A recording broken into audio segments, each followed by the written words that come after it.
SCX24 flexing stuff.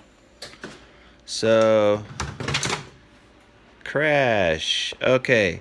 So the first thing I like to say is that when you're working on flex on your rig, you should work on it with the body on, like you're gonna run it with the battery in the tray and with the body on. If you're just working on flex and you don't add these things on while you're working, you're gonna find out that you're gonna move your center of gravity off. So, the idea of flex is you want one tire to be suspended on something, but the other tires to be on the ground able to grab. And what I've done to increase my flex is, I did what most guys did when they first got their trucks. If you guys haven't put a pin in the back of your truck yet, I'm telling you, man, you do yourself a favor. Just put a pin back there. It's 1,000 times easier.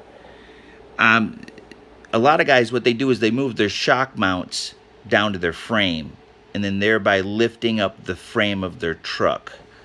And I tried doing that with my truck, and as you can see, now I understand with them lifting their truck and they have their weights in their wheels and they have their weight in the axles. Okay, that's probably going to help their center of gravity out. But my weight, I'm trying to put my weight around where the engine is mounted, right in this area. I'm trying to concentrate my weight, move it maybe from the engine just a slightly forward. And I feel like, when I put my shocks and I put them on the frame rails, it raised the truck up, but like the truck would flip over like so easy. I mean, just like you would roll it over a roll of quarters and it would flip over. It just would flip over everything. So I end up moving the shocks back down to where they go, back to this spot here. But what I have tried, and I am trying, is with the rear shocks, I moved them from here, I moved them forward on the frame, if you can see that, and right at the battery cover. What it did was it raised the back of the Jeep up just slightly. It raised it up just slightly. I don't know. I know it doesn't really kind of look like that, but it did raise the Jeep up just a little bit in the back. And what I noticed is before I did it, when I put these blocks on here, obviously, I'm going to try and put this up here.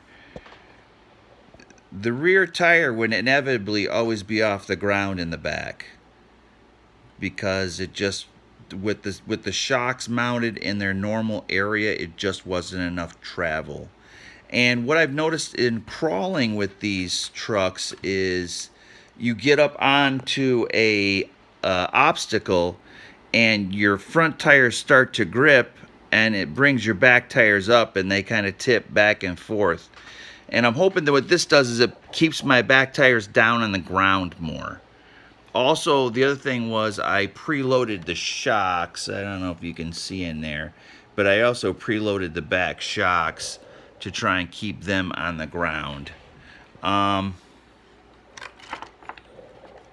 Again, I widened the track bars out on the rear differential just a little bit, and you can see that I preloaded the back shocks. And like I said, you test everything, with the battery and everything in there, and I've been pretty happy with these mods. It's allowed me to gain some flex without losing control. You can get a lot of flex, but then all of a sudden you're going to flip over, and when you flip over, your flex is useless. And with moving the shocks forward just a little bit in the back, it made the back set up just a little higher. So I'm hoping that that's what ends up happening. What are you going to do? It's a Saturday night, I'm home by myself, and all I got is my YouTube and my truck. Cool beans, man.